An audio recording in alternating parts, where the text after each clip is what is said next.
One misconception that a lot of people have about the Orthodox Church is that it is only for certain kinds of people, only for Greeks, only for Russians, etc. The truth is, everyone belongs in the Orthodox Church, and we want everyone to check us out and to become part of our communities.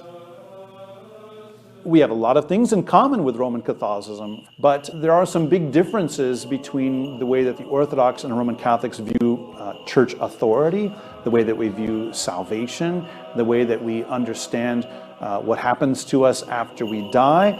So even though we have a number of things in common, some very important things in common, we're really not the same. And not only are we not the same, we're not in communion. The Orthodox Church and the Roman Catholic Church have not been part of the same church together for about 1,000 years now.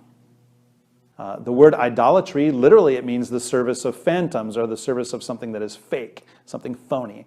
And for us, what we see in our icons is not something that's fake, it's something that's real. So an icon of Jesus is about the real God-man. Icons of the saints are about real people who actually exist and walked this earth and now are glorified with our Lord. And we connect with them with these things. An icon is for us a connection between a heavenly reality and ourselves. So if I see an icon of Jesus, when I pay honor to that icon by, say, bowing to it or kissing it, I'm not giving my devotion to that piece of wood or that paint that is on that piece of wood.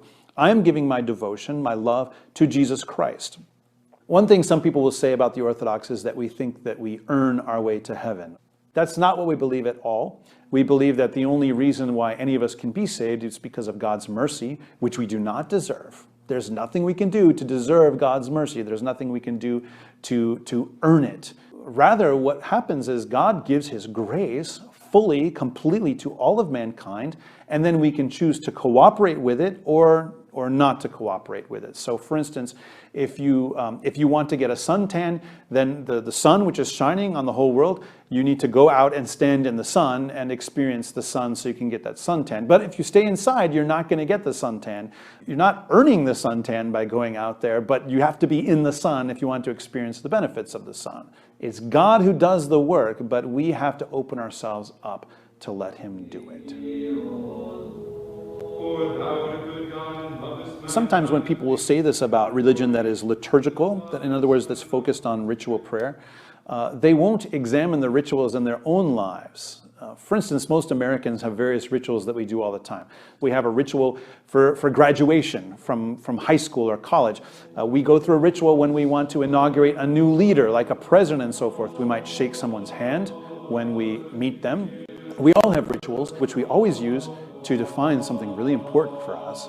So it only makes sense that rituals would also define what is actually the most important thing that human beings can do, and that is to worship the one true God. So far from being a dead religion, Orthodoxy is very much a live religion. Now, can people make it dead by participating in it half-heartedly? Of course they can. Any ritual can be participated in half-heartedly. I'm sure we've all experienced shaking someone's hand and we knew that they didn't really mean it. But that doesn't mean that shaking hands is a bad ritual. It's a good ritual, but it just has to be done with the heart.